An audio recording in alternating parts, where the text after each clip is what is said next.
Hello, my name is Courtney Yelk. I'm the Program Manager for Confluence, a community-supported nonprofit with the mission to connect people to the history, living cultures, and ecology of the Columbia River system through Indigenous voices. Thanks so much for joining us for storytelling with Wilson Wewa.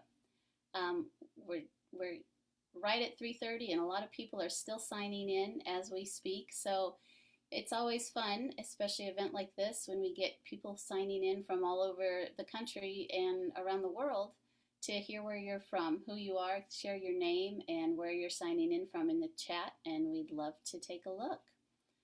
Also, a little bit of housekeeping for the event today. Please use the Q&A there for any questions that you have for Wilson. When he's done around 4:30 Pacific Standard Time, we will have some time with him for Q&A. And we do have the questions that many of you already submitted, so thanks so much for those. And lots of lovely comments and gratitudes for Wilson that we also shared with them. So those were really nice. Thanks. Because many of you aren't really from the region, there's a good chance you might not be familiar with Confluence. So I'd like to take a moment to introduce our Executive Director, Colin Fogarty, to share a little bit more about Confluence and the work we do. Colin, would you mind coming on? Great. Sure. Thank you so much, Courtney. Can you hear me okay? Yes. So thank you all for being here. Thank you, Courtney, for moderating. And I also want to give a special thanks to Lily Hart, our digital content manager, who's behind the scenes, making sure we're getting all of our tech right. And I want to thank you all for tuning in for this special program with Wilson Wewa. We are honored to have him here, and we're so grateful to him that he's taking the time to share his stories with us.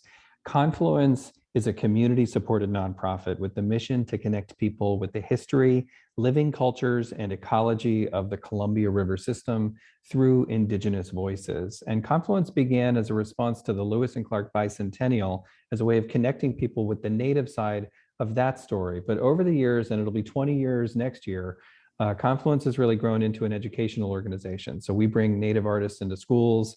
We have a digital library of interviews, of documentary shorts and photo galleries, and I really encourage you to go check those out at confluenceproject.org. And we've also developed a series of public programs like this that are designed to elevate Indigenous voices and our collective understanding of not just the Columbia River system, but our nation as a whole. So we are really grateful to you for being here. And I also want to take a moment to thank our sponsors for this program. They include Meyer Memorial Trust, the Collins Foundation, and the Emily Georges Gottfried Fund.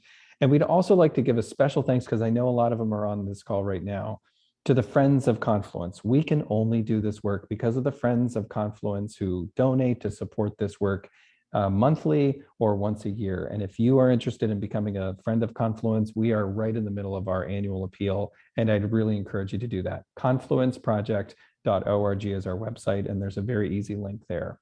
So on with the program. Thank you for listening. Thank you for joining us. Thank you for Wilson for sharing his wisdom with us. And Courtney, I'll turn it back to you. Great. Thanks, Colin. Yes, as Colin said, we are fortunate to have this time with Wilson Wewa today in acknowledging his skill and willingness to share stories of the Northern Paiute people and Greater Columbia Plateau Native people. I also want to acknowledge and thank his ancestors, his elders, and specifically his grandmother for their commitments to the Creator, to the land, and to their culture.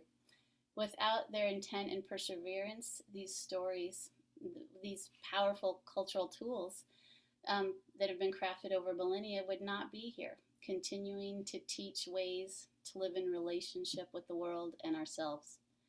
It's my hope that these gifts and our time together help feed our intent and our action to support the continuity and well being of future generations. So, Wilson, without further ado, would you please introduce yourself and lead us into storytelling today?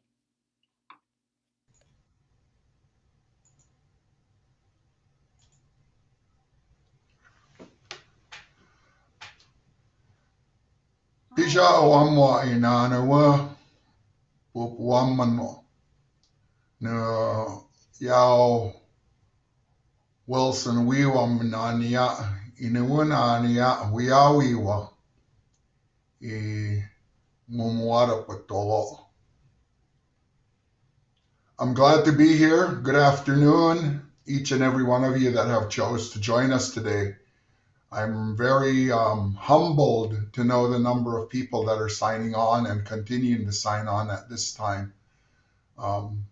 Again, my name is Wilson Wewa. I'm a Northern Paiute on my dad's side. I'm a descendant of Chief Wiawiwa, who was chief of all the Paiutes in the Northern Great Basin. And I'm also the son of Eugenia Wolf, Palouse Nespers, and I descend from Chief Wolf Necklace from the Snake River country.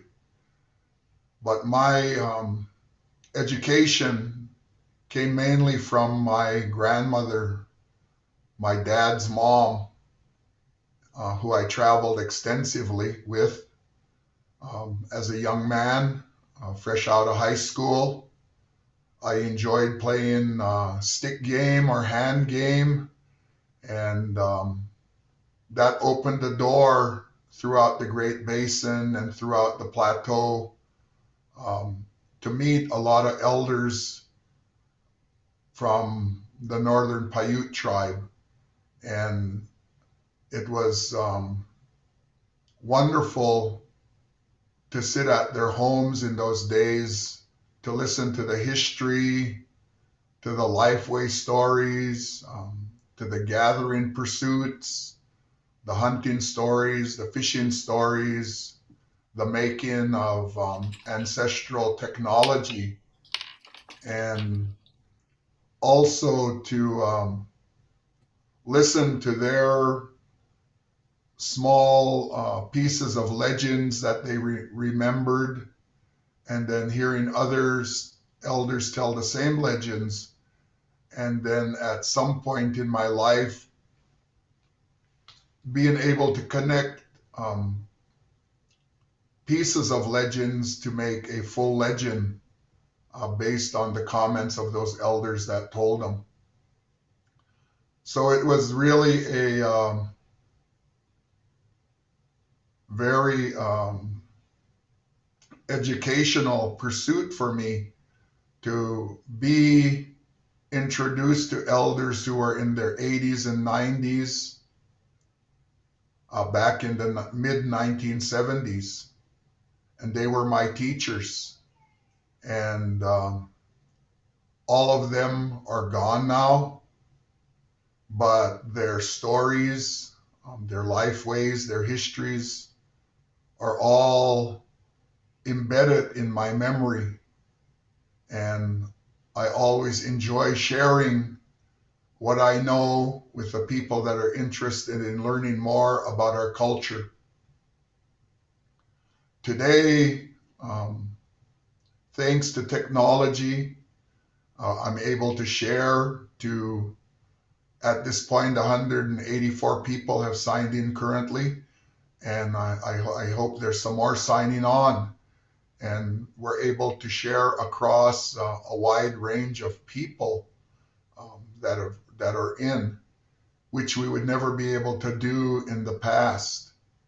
And because of the constraints for the time it takes to travel somewhere, finding a place to stay, and all the other things associated with travel. In the days that I learned, it was still one of our life ways that your visitors never stay in a motel. And so my grandma and I were very fortunate to stay in the homes of extended family, of dear friends who chose to take us in while we were powwowing, rodeoing, or playing hand game, and to be able to listen to the news of their families, of the cultures, the parts of culture that they shared with us, and especially the history and the legends that many of them did not have grandchildren. Some of them didn't have children. And so a lot of those lifeways were not passed down from them. And so I was really fortunate. I understand from my dad and my grandma that when I was a little boy, that I was pretty nosy and I was always asking questions. And so it was those questions that opened the door for me to learn what I know today. And I guess it pays to be nosy when you're a little kid, especially if you're attentive to being open to what is being told to you by those people that are willing to share. Probably the greatest gift that was passed on to me about their storytelling was most of those elders that shared their story with me were born in the horse and buggy days when automobiles were not the mode of travel by our people. And so when they did visit other reservations, they didn't just go for an overnight stay, but they went for a whole week or 2 weeks or all winter. And so you could hear the fondness and the excitement as they recounted staying with different families. And so that was something that meant a lot to me, to be able to listen to what they had to share. In about 8 years ago, I was invited to Smith Rock State Park during the archaeology month in November to share stories about Smith Rock, which is a geographical feature here in Central Oregon. And it was known to the Northern Paiute people, to the Wewa, as the animal village, because a part of that Smith Rock formation, there are boulders the size of houses that were animals back in when the animal people were the ones that roamed this earth. And the Piawa, the old lady, bighorn sheep during a time of famine here in Central Oregon. Her boys, she had 5 sons, and the oldest one was a good hunter. And he went out to find food for the family and never returned. And they waited for a while, and the second eldest went out. And again, he didn't return. And throughout throughout the year until the youngest of the sons went out, being just a young boy and leaving and not coming back. And having the mother crawl to the top of that mountain every day to see if she could see signs of her sons returning, and sitting there daily and crying for the loss of her boys. And the animals, the badger, the groundhog, the squirrels, the mice, the deer, the buffalo, the other bighorn sheep, the mountain goats, going up the side of the mountain and trying to encourage her to come back to the village and trying to console her in her sorrow. And in many of our stories, we have Idza, the coyote. He was passing through at that time and seeing the grief that was moving among the people of the animal village. And it was at that time that he thought to himself that people should not mourn the loss of loved ones forever. And so he put a stop to it. He said, from this time on, you'll all stop crying and you'll remain where you're at as a testimony that we cannot grieve forever when we lose a loved one. And since that time, the mother bighorn sheep was turned to stone with her rabbit skin blanket wrapped around her shoulders. And all those animals that were in sorrow with her are still reside on the side of that mountain in rock form. Those were the stories that I learned from my grandma.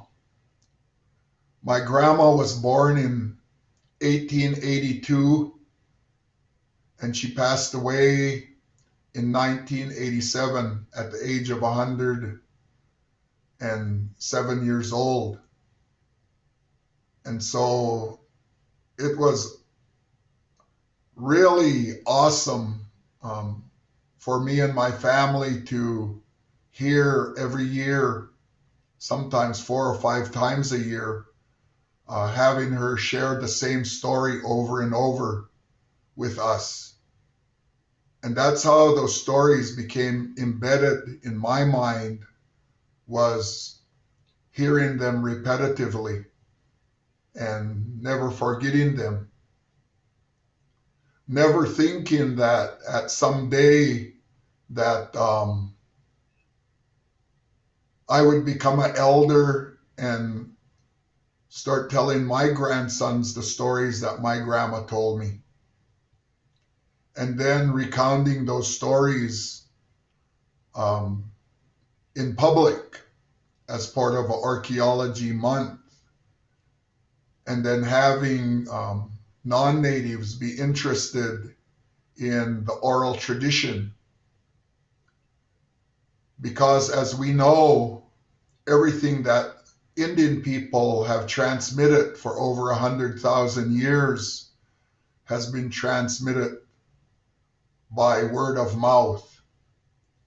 Our history, the way that our people hunted, the way that our people fished, the way they gathered roots, the way they gathered berries, the way they gathered medicine, the old trails that crisscrossed their country back in their time, and the water holes that lined all the trails. All those were passed down from person to person. And so our people knew how to live off the land. One of the things I talk about when I'm engaged in speaking to the public is the unknown histories that tribal people have. And my mind never ever thought about when the wagon trains were coming through southeast Oregon across northern Paiute territory until I heard a story about the Donner party that froze to death in the Sierra Nevadas. In the late 1990s, I went to work for the Pyramid Lake Paiute tribe as the executive director of their museum. At that time, they had a lot of elders there at Schurz, Urington, Reno Sparks, and certainly Pyramid Lake. And on occasion, some of the elders from Susanville would come over to visit. And so I was able to speak with some of them and to hear their stories. But on one occasion, there was something in the news about the Donner party that froze up in the Sierra Nevadas. And at that time, some of the elders were talking about it in the Paiute language, and they were saying they wouldn't have froze to death if they would have let the Paiute people help them. And the Paiute people that had villages where Reno and Sparks are located now, and Carson City, as well as the Washoe people, knew the trails that went over the Sierra Nevada, and they warned the white ranchers that party shouldn't go over the mountains at that time, and they wouldn't listen to them. They chose to go anyway. And as history tells the story, they froze to death up there. But the Paiute oral history says that our people went up there with dried deer meat and roots and berries and other foods that they bought from the ranchers and stores to try to save the party from starvation. And the people in that wagon train were more afraid of Indians than they were of starvation. And so they shot at the Paiute people that were trying to save them, inevitably creating a circumstance where they starved to death. And then I thought about the wagon trains that came in the 1849, 1850s that broke off from Fort Boise to head south to California during the gold rush. And hearing my people at the Burns Paiute Reservation and Fort McDermott Reservation, Fort Bidwell Reservation, talk about the wagon trains that were coming through those areas, and seeing the white people eating their dead, and the Paiute people again trying to help the white people to survive, and then being chased away with gunfire, and continuing to watch the people in those small wagon trains eat their dead. And the Paiute people thinking to themselves, why are they eating their dead when there's Tuhich, Kama, Kiri, Kangich, Tsuga, Hapi, Toishabui, Wara, all the foods that the Paiutes gathered out there in the desert in abundance, and why the white people were starving to death when they were going through those areas when the foods were ripe and ready to harvest. And so I remembered that story when I heard the one about the Donner Party and how close to home it was here in Oregon. Because as a little boy, I accompanied my grandma and grandpa over on our food migrations that started at Warm Springs, where my grandparents' house was, and my grandma and our family would dig roots within a mile of our house. And as a little boy of 5 or 6 years old, and our grandma putting up all those Indian foods for us to eat that we grew up as children eating. And then moving from Warm Springs east over to Shaniko, Oregon, because a week later or a week, 2 weeks later, the food was ready there. And we'd drive to Shaniko and dig roots there. And when that season ended, we'd move to Prineville, Oregon, which is further east, and we'd dig roots there. And my grandpa would hunt and kill groundhogs there at Prineville to bring home with us. And then about 2 weeks later, we'd move to Paulina, Oregon, about 60 miles east of Prineville, and go dig there. And then about 3 weeks after that, ending up at Burns, Oregon in Southeast Oregon to finish out our food migration when I was a little boy. Today, I still follow gathering those foods. I take my grandsons with me, and I'm teaching them how to identify all of our root foods.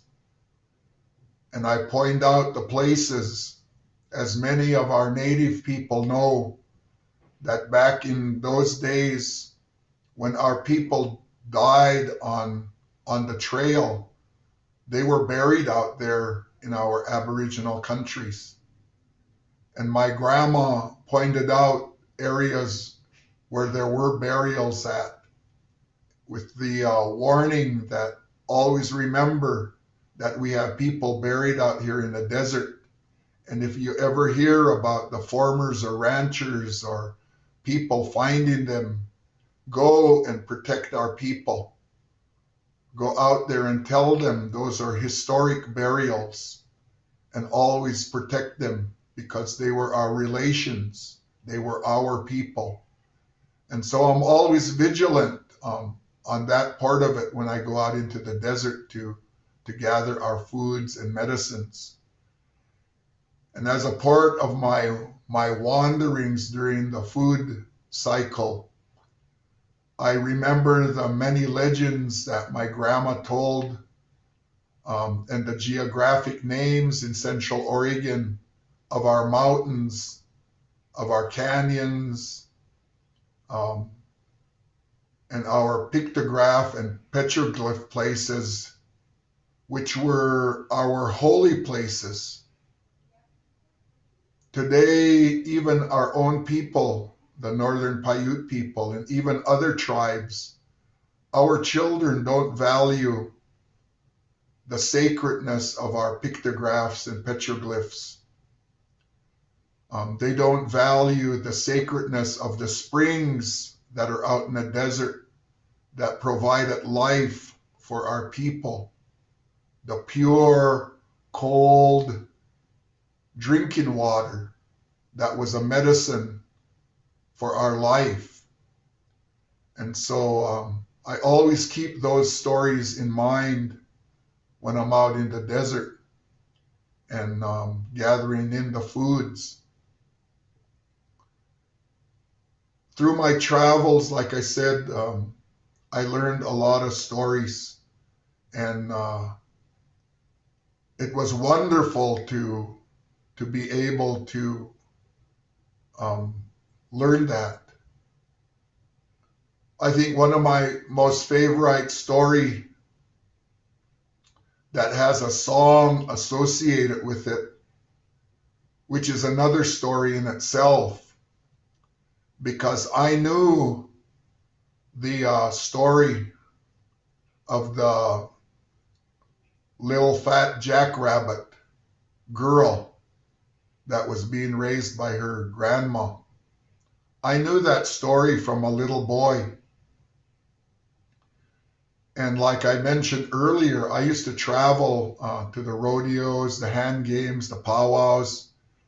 And every year for about 20 years, my family attended the Pine Nut Blessing Festival at Schurz, Nevada, which was an opportunity for me to sing our round dance songs that were taught to me by my grandpa and by our family. And it was at that time that I was singing at Schurz that one of the elders sang a song about the Jackrabbit Girl. And they said this was a legendary song. It went to a legend. But I don't know the legend. Otherwise, I'd tell the story and I would sing the song. And so it wasn't for a couple of years that I thought that over, because I knew a story. And I knew that when my grandpa told a story, that he would get to that part of the story and he said, there used to be a song that went with this story, but I don't remember the song. And so I thought about it, and then I told a legend and I sang the song together. And the following year I went to Schurz and I told them that I was going to tell them a short legend, and that legend had a song to it. And it became an instant hit at that time, if you could put it that way. And it made a lot of our elders among our Paiute people really happy to hear that legend with the song. A long time ago, there was an old lady who was raising her granddaughter. She was old lady Jackrabbit, Kama. Every morning, her grandma was a hard worker, and she would get up early in the morning and make a fire to warm up their novi, their house. Then she'd wake up her granddaughter and ask her to go down to the spring to get water in the water bottle to bring it back so she could cook. And one morning, the little girl didn't want to get up. And her grandma told her a second time, it's time to get up. You got to go get me water so I can start cooking. And then she turned back around. Oh, I'm tired. And she turned her back to her grandma. Her grandma went outside and cut a rosebush switch. And she went in and she told her, get up, you need to get up. I need you to get up and go get water so I can cook. Oh, I'm going to sleep. And her grandma pulled that rabbit skin blanket off of her. She grabbed it and tugged it back over her shoulders and yawned. And her grandma pulled a blanket off and whacked her with that rosebush stick. And she jumped up. I don't know why I have to always get up and go get water. It's just little ways to the spring. And so she got the water bottle and she went to get water, and she mumbled and complained all the way down the trail. She came back. Her grandma cooked breakfast and they ate, and she says, you're old enough now. And I'm getting too old. I can't go with the rest of the people, rest of the ladies, to gather food.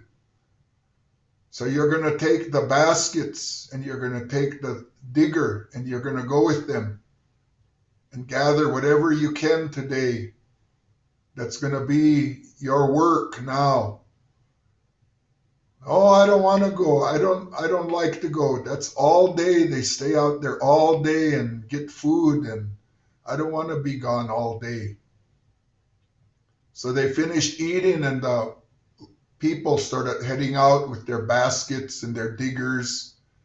They started to go out to get the food, and the little girl, she just took her time, and they were getting further and further away.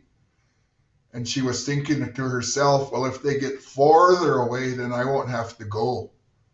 I'll tell my grandma. I don't know which direction they went. Excuse me. But her grandma was on her, and she says, you better hurry. They're getting way over there. You better get ready to go. Here's the baskets. Here's the digger. You better go now. So she made her leave, and she just took her time carrying her baskets on her back and walking down toward where her people were going. And she kept watching them till they went over the ridge and out of sight. And she'd look over her shoulder to see if her grandma was watching her. She was sitting there by the fire watching her. I don't know why I have to do this. She kept complaining.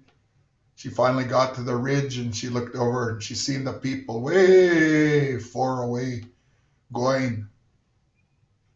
So she went down the other side, and she decided to sit down next to a big sagebrush. And while she was sitting there, she could hear singing. And she'd look this way and she'd look that way. Gee, I hear singing. I wonder where it's coming from.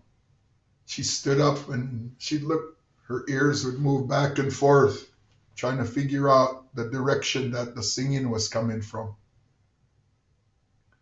She didn't know. Finally, she got up and she started pacing back and forth to try to see what direction the wind was carrying the song. When she looked down and she seen the ants, they had all their little baskets and they were all lined up carrying seeds to that mound where their house was. And they were all going down into the ground. So she went and sat on a rock and she started teasing them. I don't know what you guys are singing for. You guys make it sound like work is fun to do. And work is hard and it's nothing to sing about. And you guys are singing. And so the chief of the ants came and told her, go away, leave us alone. Don't bother us. Go mind your own business. She laughed at him and she keeps sitting there and she just kept mocking them. Finally, she got tired because the sun was getting high. She started to get warm, so she went back to the sagebrush where her basket and digger were. And it got warm as the sun went higher, so she decided to lay down to take a nap before she went to catch up with the people. So while she was laid down, she fell asleep when it got warm. And she was snoring away. And she'd open her mouth real wide. And the chief of the ants told the Puharam, the Indian doctor, you need to do something because she was teasing us and making fun of us working because we don't want to starve in the wintertime. So he went over there while she was sleeping and he doctored her and throwed medicine in her mouth. Pretty soon it was getting afternoon, late afternoon, and she woke up. Oh no, I better get moving because I got to take something back or I'm going to get in trouble by grandma. So she got up and she was stretching her arms and standing there. And she looked down and she noticed her shadow. She turned sideways and looked down at her shadow, and she turned the other way. She stood facing away from the sun, and she put her hands on her side, rubbed the sides of her body. What happened to me? Because she wasn't fat and chubby like she was before she went to sleep. She was skinny. And pretty soon she was thinking what happened had happened to her when she noticed she heard singing again. So she headed over to where the anthill was, and she could see smoke going up. They had a little fire, and they were singing. And above them, they had their hands, and they were holding on. They were holding on to a rope. And they were all round dancing around the fire while they were singing. And the little girl, she got mad. I don't know what they're so happy for. I'm going to teach them a lesson. So she grabbed a stick that was lying there. And she went over there. And as she got closer and closer, the song became more apparent to her. And they were singing, Kamusi, Kamusi, America, Kamusi, America, Kamusi, Yuhutsa, Yuhutsa, Kamusi, Kamusi, America, Kamusi, America, Kamusi, Yuhutsa, Yuhutsa. Oh, she just got outraged at the song that she heard them singing. It wasn't the rope that they were dancing with. They were dancing with her intestines, and they were cooking them over the fire in order to eat them. And if you understand Paiute language, they were saying, rabbit guts, we're gonna eat the rabbit guts. And that's why she got mad, because she understood what they were singing. She grabbed her stick and she started hitting around, and the ants were running this way and that way and running down the hole to get away from her. And she jumped on the fire to put out the fire with her feet, and she was hitting the fire with her hands and with her feet, and she finally put out the fire, and she grabbed her stick. All the ants were gone. And today, the jackrabbits are the hardest workers throughout the spring and summer, gathering in food. And jackrabbits aren't fat anymore like they were in the beginning. And that's why they have to work so hard to gather in their food. And she was punished in that time. And today you see the jackrabbit, they have black front feet and black back feet from trying to put out the fire. So that's one of the songs that my grandsons, they like me to tell the story. And I tried to, we were driving along one time and they asked me to tell them the story. And I told my grandson, the legend book is underneath the seat. Get it and read the story to your brother. And then my grandson that was sitting in the back seat says, Grandpa, I don't want brother to read me the story. I want you to tell it because I want to hear you sing. And so even though I do have the Legends of the Northern Paiute book that I authored, my grandsons would rather have me tell the stories.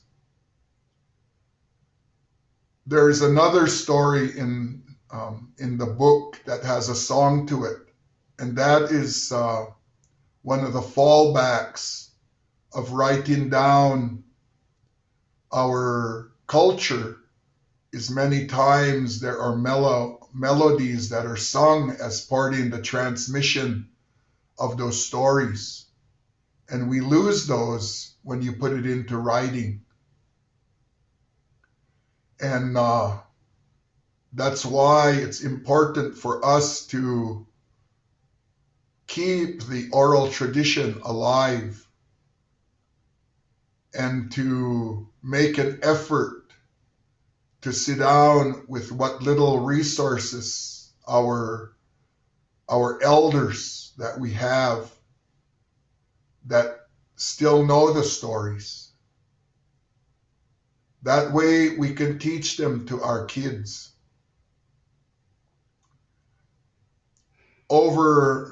Today, I'm talking to you from Bend, Oregon, at the Central Oregon Community College. East of us is a pictograph site, and one of the pictographs on there is a yellow ball surrounded by red that has a tail. And when I was little, my grandpa stopped there and took me down in the canyon. And we had come back from digging roots in Burns. And he got roots and we went down there and he prayed in Paiute. And he named the names of the figures on that pictograph. And he told me the story that at one time that star fell out of the sky, and when it hit the earth, it made dust and the sun got blocked out, and a lot of our people died and a lot of animals died. That pictograph site was vandalized with spray paint and chalk and wax crayons, and a conservation effort was done to restore the site. And they engaged me to be on site during the cleanup process, which I did.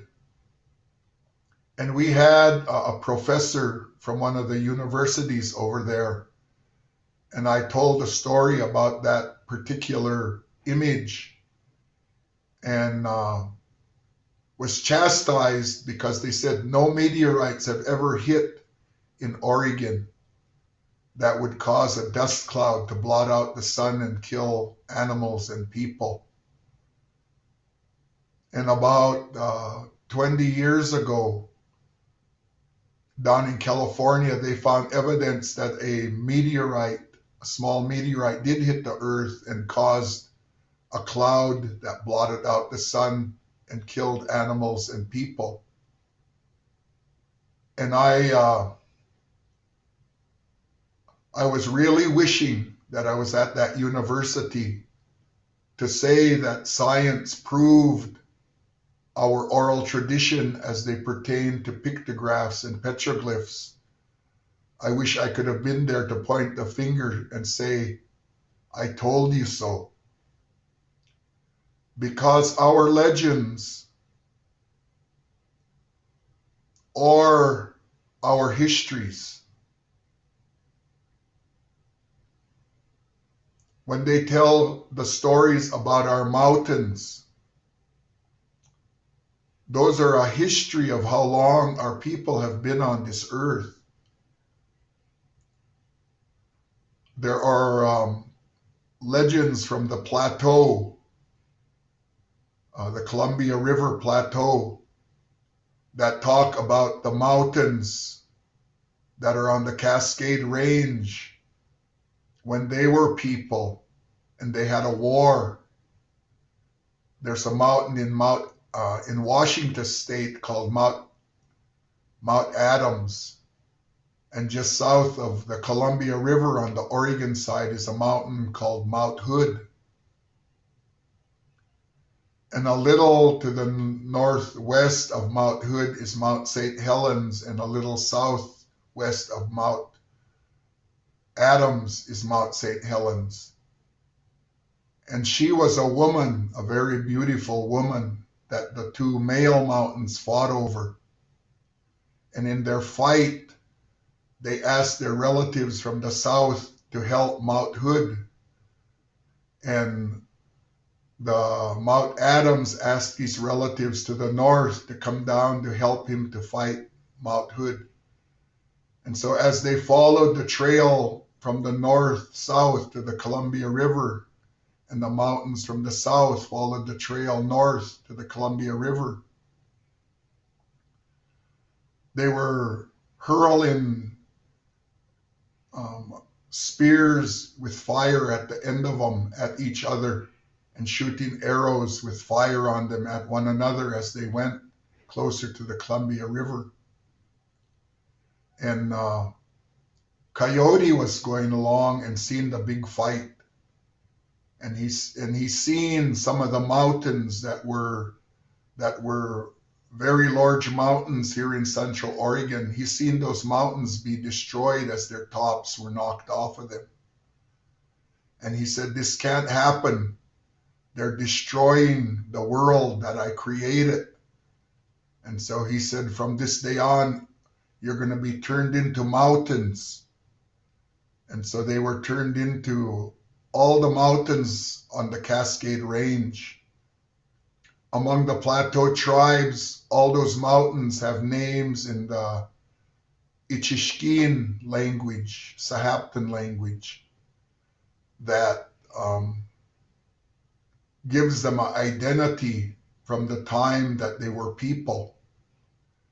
And so there have been geologists said that at the time of volcanic activity, our people couldn't have known and seen the volcanic activity because they were already mountains thousands of years before man came into this region. But I've always contended that our people must have seen that if they made legends about the mountains when they were people. And they must have seen those mountains that were flattened before they were flattened. Oregon is well known for the sagebrush sandals that were found at Fort Rock Cave. Back in the 60s and 70s, if I recall correctly, they were carbon dated, which was a new system for dating things of antiquity. And they had to burn them to get charcoal in order to date them. And back in that time, I believe they were carbon dated at 8,000 to 10,000 years old. Well, as time went on, technology became better, and they pushed back man's presence here in the Northwest to 14 to 18,000 years ago. And I've always said, and I know our old people have always said, that our people were always here. There are petroglyphs down near Lake Winnemucca in the state of Nevada that are hundreds of feet above the old ancient Lake Winnemucca that have been dated that they were put there probably close to 40,000 years ago, because that's when the lake would have been at that level.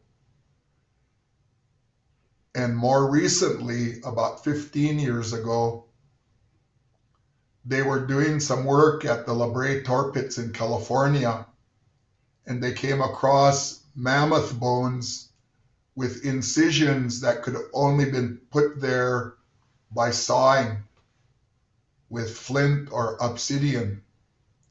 And those mammoth bones had DNA in them that they dated, I think it was 140,000 years ago. So as technology becomes more advanced, it's starting to prove what our Indian people carried in our oral histories and in our legends. That's why it's important to keep this knowledge alive. Some people call it indigenous knowledge, and it's whatever it's called. We need to keep it going. We need to engage, like I said earlier, those elders that are still alive. And sometimes on my own reservation in Warm Springs, I had the chance to sit with some of our men who were not known as tradition bearers on our reservation. They were never asked to contribute to the story of the Warm Springs, Wasco, and Paiute people. But through our travels, ironically, to the different casinos and events that were held at tribal casinos, I had the chance to room with some of those elder men that were not viewed as tradition bearers, and found out that they had a wealth of information. They knew a lot about the culture, the material culture of the Warm Spring and Wasco people, but nobody ever recorded them. Nobody ever put on paper what those men knew. And I think today we probably, in all of our areas, we probably have men that are like that have knowledge, as well as women who were never talked with to find that information. Today, as we kind of lose our culture, I don't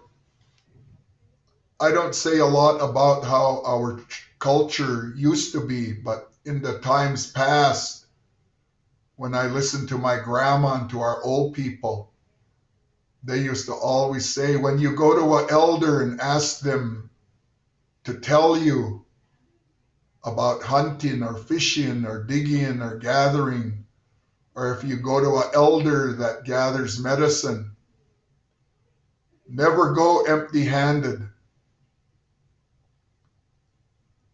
Take them a gift. Every time you go to be with them, take them something.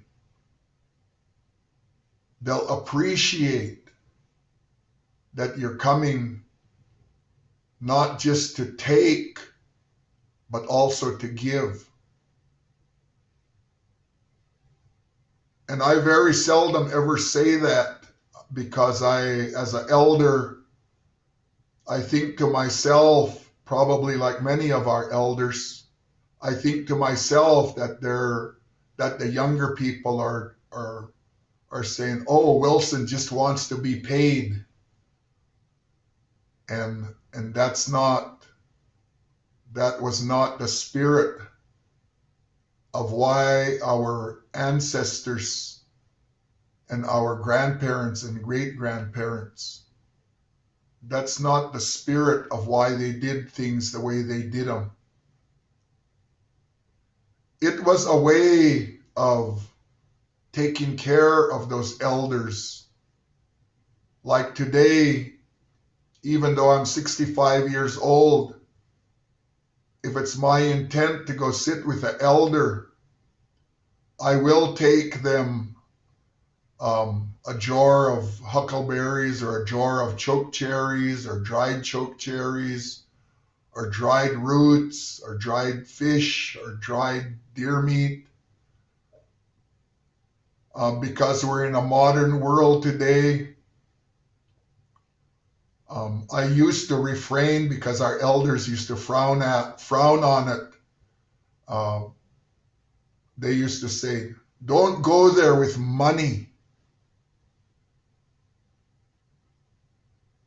But today, with gas being almost $4, groceries being on the rise, I know that our elders would appreciate receiving money, not as compensation, but as a way of surviving. So when we carry on our traditions, we need to be mindful that there may have to be a new way introduced into our culture to keep those pieces of our culture alive.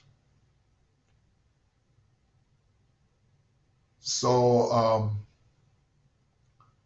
I've talked for almost an hour, and I think we're on till 5 o'clock. So I'm going to ask for Courtney's help. If I see that looks like there's some questions there. So if you want to Yes. go ahead and fire some questions at me, I'd be more than happy to try to answer them. Sure. Wilson, thank you so much that and especially for incorporating the song in that one. That was definitely a big hit. And I'm not sure if that story was chosen because of the questions that some of the participants shared with us when they registered, but it all worked out great. That was wonderful. I was looking at some of the questions that people had pre-submitted, and there are a few that sort of overlapped. So I thought I'd start with a couple of them, and you could address them both probably in one answer.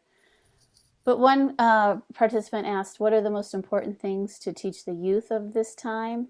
And another person asked, what story do you think is the most important for us to hear at this moment?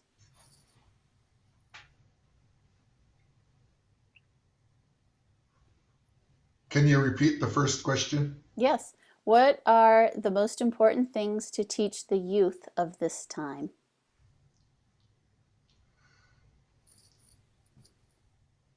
The most important thing I think to teach the youth today is that we all need to work together to instill in our young people, in our children, in our grandchildren,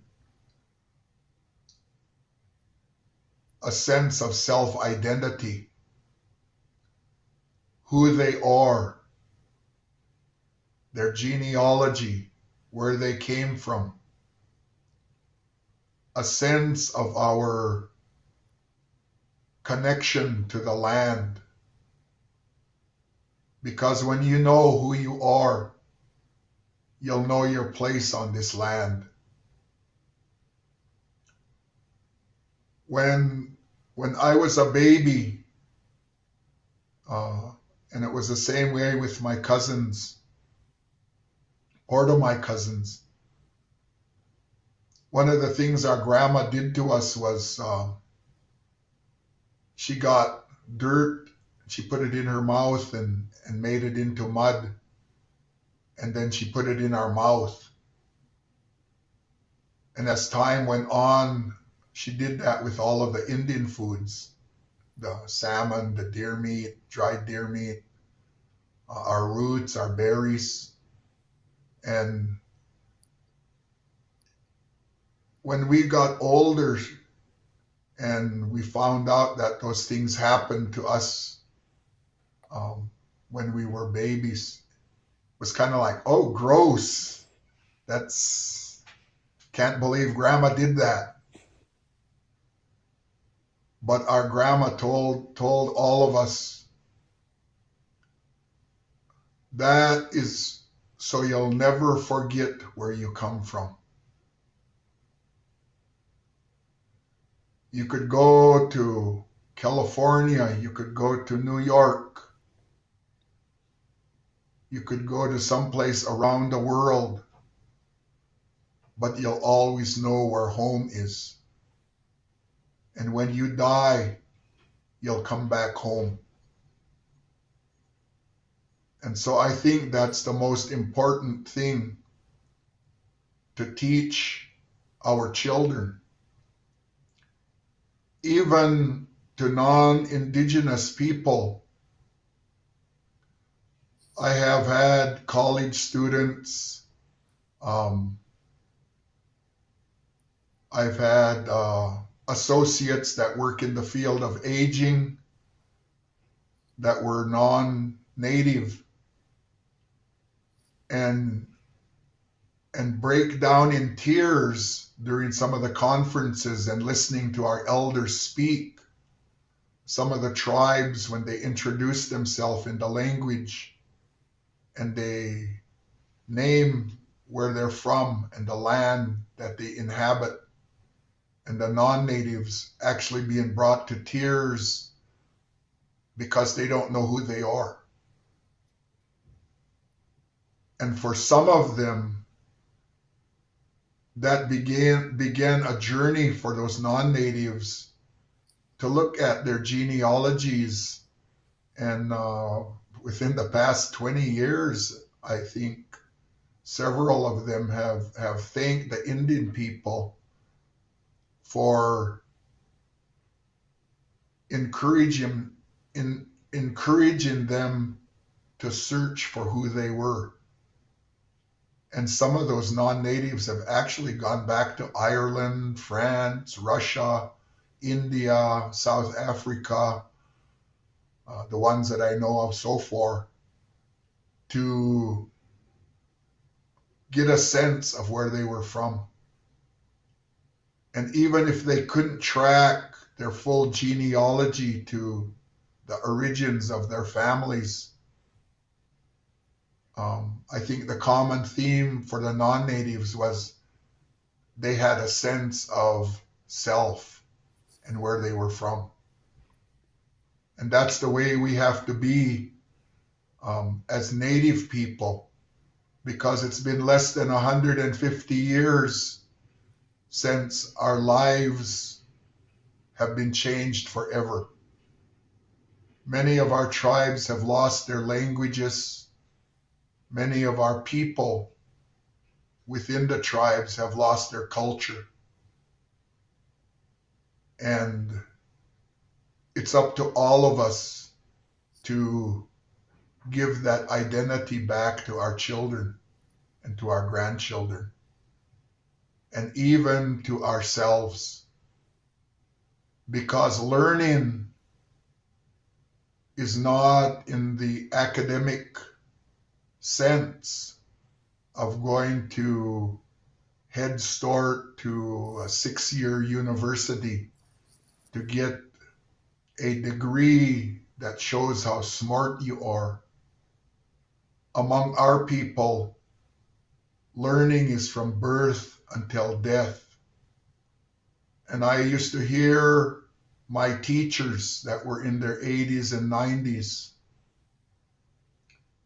they would be on their deathbed and they would tell me, I was always afraid to die. But you know what? I feel peaceful right now as I get ready to leave. I think I'm still learning about life. And so among our Indian people, learning and education is a lifetime process.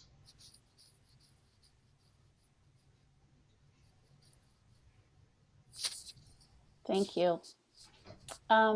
We have a question in the Q&A. Do you have any suggestions for those of us who wish to connect with our tribes and our heritage when we live far away from our homelands?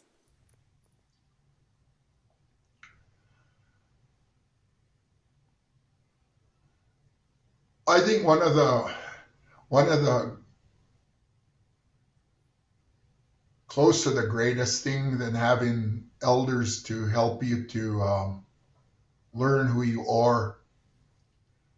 We have technologies, and I've actually gone on to ancestry.com and I've queried names of people in my family, and it'll lead you on a journey. And it will connect the dots if you don't know your family tree. Sometimes it leads you back to Indian ration records from the various reservations that kept ration records. And today, some of the records that were housed in the National Archives can be accessed through that medium because they're birth records from the various reservations, and they're the certificates of death from the various reservations.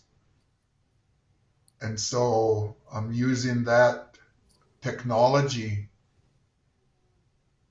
can broaden um, your search for your identity.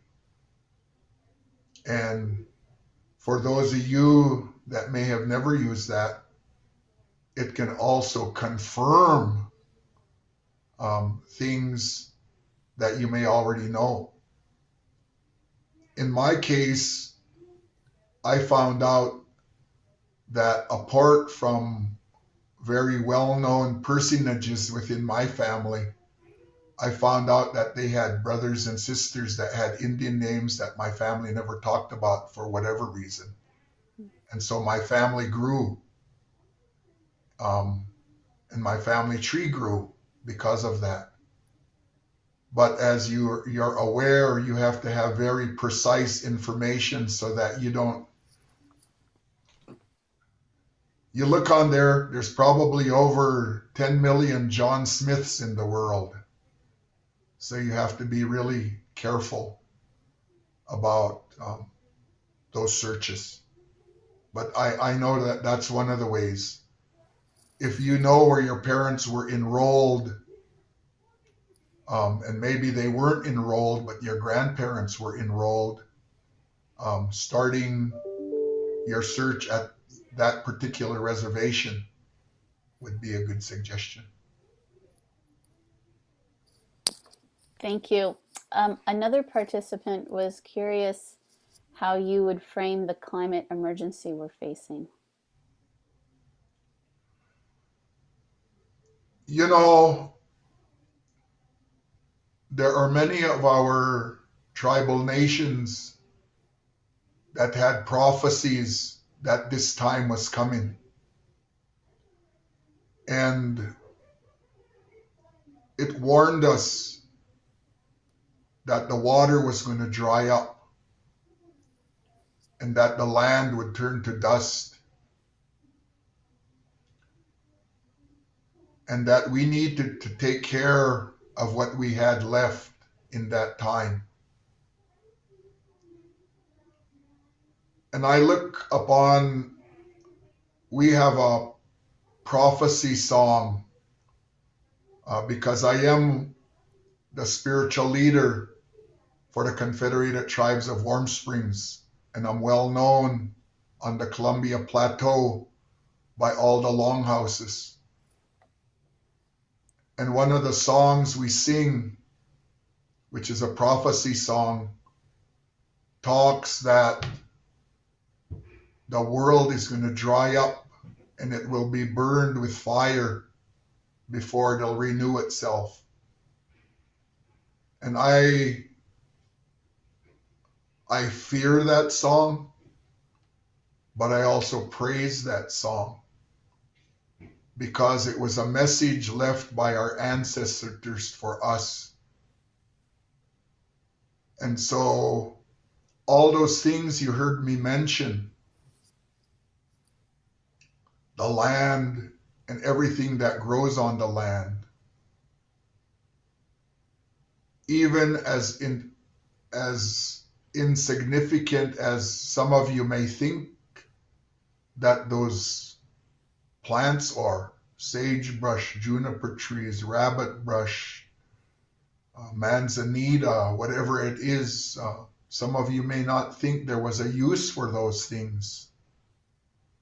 The meadow grasses that maybe we really never utilized. For those of you that are basket makers, the willows, the hazel, the bark from the cedar trees and juniper trees, They're the ones that are telling us that the world is changing.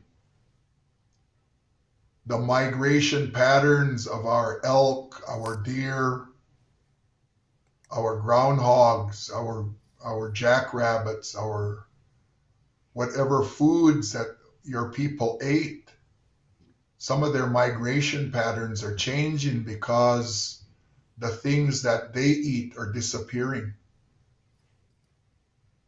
And our old people told us that time was coming, and they told us to watch out for that.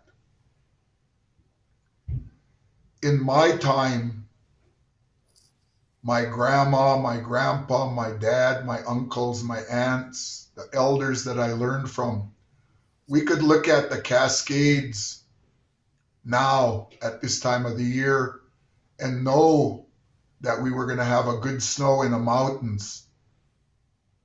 We would know that big rains were coming to drench the earth.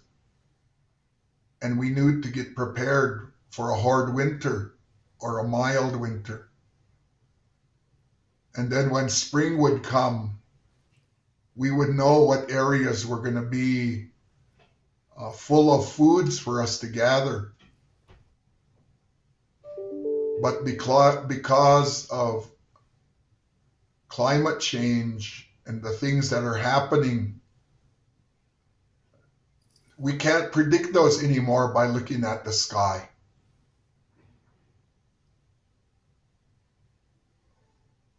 There are times that our root foods are ready. It get warm in the beginning of March, and our foods start coming out, and we get happy and we get anxious. Our foods are coming out, and then all of a sudden it snows and freezes and kills all the tops. And then we have to wait. And then it gets warm, and then we hope it doesn't freeze again and kill our root foods. And the deer that summer in the high mountains sometimes don't come down because it doesn't get cold enough to bring them down to the lowlands. And the elk. And one year, the salmon on the Columbia River that come up in March and April weren't there. And all the fishermen put away their nets and boats. And I remember this very distinctly because it was during our powwow, our Payumsha powwow in the third week of June, that somebody got word that the fish were hitting. And we lost half the Payumsha crowd as the men and their families moved back to the Columbia River to get ready to fish. So the salmon came almost 2 months late. Now our roots are coming 2 to 3 weeks earlier. Our berries are coming 2 to 3 weeks earlier. Our medicines are not maturing and having the potency that they once had 10 years ago. So it's important to keep this knowledge alive, because we have that knowledge. Some of our elders have that knowledge to pass on to the young people. It's not just stories to scare you. It's stories to prepare you to meet the devastation that might come if we don't change our ways. I was contacted by the Paiute people in Bishop, California, and Susanville one year. And they wanted to know about the round dances that they heard about from their elders that were held in a spring. And they asked me, Wilson, did they actually have round dances in the spring? And not just the pine nut dance in the end of September and October? I told them, yeah. The round dances that they had in the spring were to bring the rain.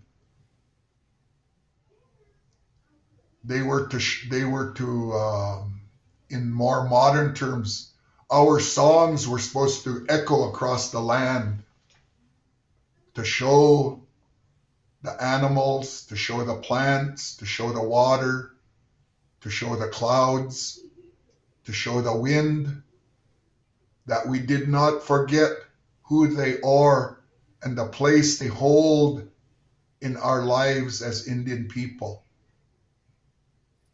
And many of our Paiute elders, many of our Plateau elders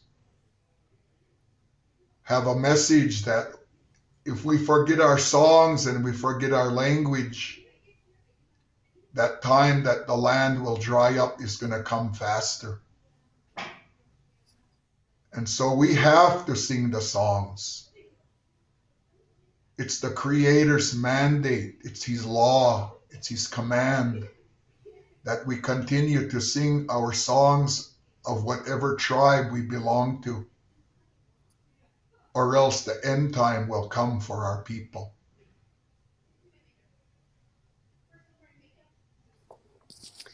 Thank you. Another question in the Q&A asks, are there stories or legends of the life of the Northern Paiute as they originally coexisted with their tribal neighbors in Oregon, the Shoshone, Bannock, Tenino, Umatilla, and Yahuskin? Well, we have the creation story and our relationship with other tribes are the hidden messages that you get by the legends. Because in some of the legends, the animals represented the other tribes. And so when the animal people were told by the Creator in one of the legends that they would become separate, He gave them the place on this earth to live, and that's where they took up their livelihood. And so some of those animals became the Shoshone, some of them became the Modoc, some of them became the Warm Springs, some of them became the Blackfeet, some of them became the Wascos, some of them became the Pomos, some became the Pit Rivers. So it was the animals that determined the tribes that inhabit this land today. And that's why it's important that we keep our stories alive, is because of when you look at some of the pictographs and petroglyphs, they do have animal figures on them. And my dad used to say that some of those pictographs are the boundaries that were written on the stones of certain bands that lived in those lands. And so those aren't just graffiti that are on the rocks. Those are a part of our story.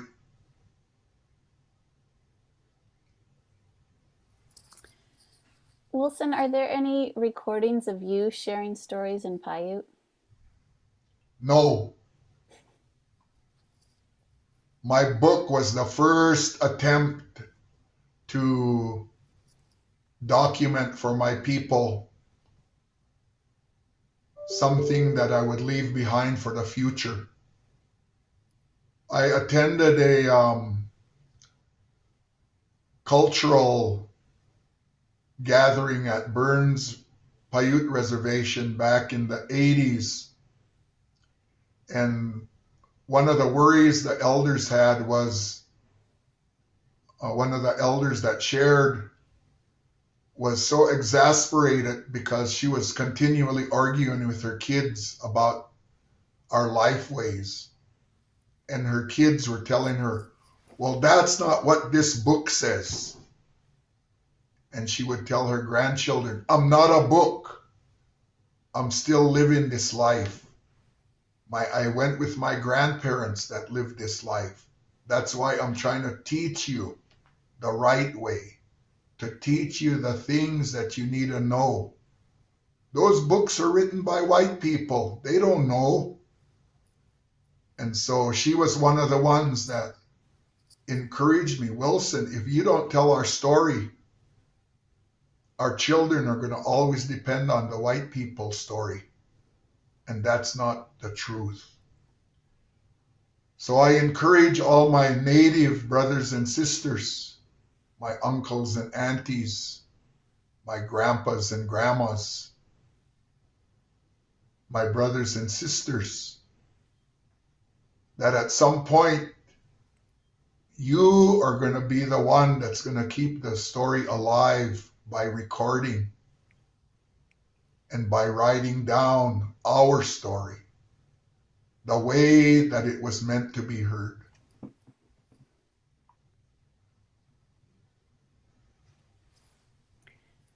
Wilson, are you aware of any storytelling meetings that are public, or do you have any suggested resources or mentors or places to go for young Native people who could pick up this torch of storytelling to carry forward the messages and teachings of the ancestors? You know, that's one of the hardest questions to ask because as I alluded to earlier, I was fortunate to spend weekends with old people in their home, at their table, at their leisure, as they shared their stories. And the 18 legends that I told in my book are a compilation of stories that took 50 years to accumulate. But I guess each tribe, I would encourage that each tribe at some point, whether you're Northern Paiute, whether you're Warm Springs, whether you're Yakima, or you're Nez Perce, Navajo, Creek, Muskogee, Seminole, Potawatomi, whatever tribe, that an effort be made to find funding to support our oral tradition. And many of the universities across the United States have wax cylinder recordings of our relatives. They have reel-to-reel tapes, hundreds of hours of our relatives, of our tribesmen, telling our legends in the language. Unfortunately, many of you out there don't have the financial resources to visit those universities, to listen to those tapes. For my people, the Northern Paiute, the University of Nevada at Reno probably has the largest collection of documented language that has not been cataloged to user form. It has the largest collection of reel-to-reels that have not been transcribed yet. They have the largest collection of songs of Northern Paiute and Washoe and Shoshone. So it's a matter of us making a priority to find funding. The National Science Foundation. I was just in a meeting this morning because I sit on our tribal council and was told that the new monies that are coming out for the ARPA, there are carve-out funds in there for culture and language. And we need to work with our cultural departments to tap those funds so that we can get copies of those recordings, to get copies of those written materials, so we can starting to learn from our old people what they preserved for us. There may still be a chance for us to keep those traditions alive if we search for that documentation that lies in those universities and colleges.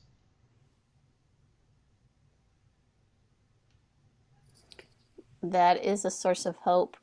Wilson, where do you see or feel hope?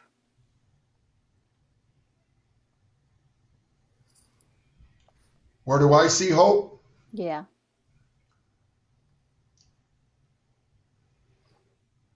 I see hope when there are venues like this that those of us elders that have the knowledge can share with a wide range of people. I see hope because many of you that are listening to this broadcast are adults. I see hope if we make our children watch things like this. I have been told by school teachers. In fact, I'm going to be teaching at down in Portland, Oregon. My grandson goes to school down there, and they were talking about Indian culture because of Native American Heritage Month, and he says, my grandpa knows everything about that. And he said he'd come to the school and teach if you guys let him come. Guess what? I'm going there on Friday. Oh, that's great. What school? I think it's called Bridger Elementary School. And so I've talked to kindergarten kids, and I've been forewarned by the teachers that, oh, this is Lil Johnny. Lil Johnny has a learning deficit. He won't sit still. He's hyperactive. And I've talked for 45 minutes and he never moved or said a word. So I've been credited with spellbinding children with my stories. So there is hope. When we tell our children the stories, that's where our hope lies, is with our children and our grandchildren. I couldn't agree with you more. Wilson, thank you so much for this time. I know we are all the better for it. And we'll think about what brings you hope and do our best to work and live in ways that continue to grow hope and manifest positive change and support. So thank you all so much for joining us. Confluence hopes to continue our storytelling speaker series over the coming months. At this point, I don't have one to announce, but stay tuned because hopefully something will be coming. Take good care and stay in touch. Thank you.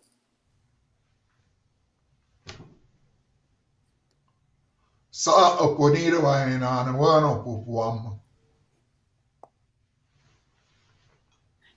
Just as a tech note, I'll have to end the meeting for the general attendees, but we can jump back on this link if we staff need to check in with each other. So just be that's the same link.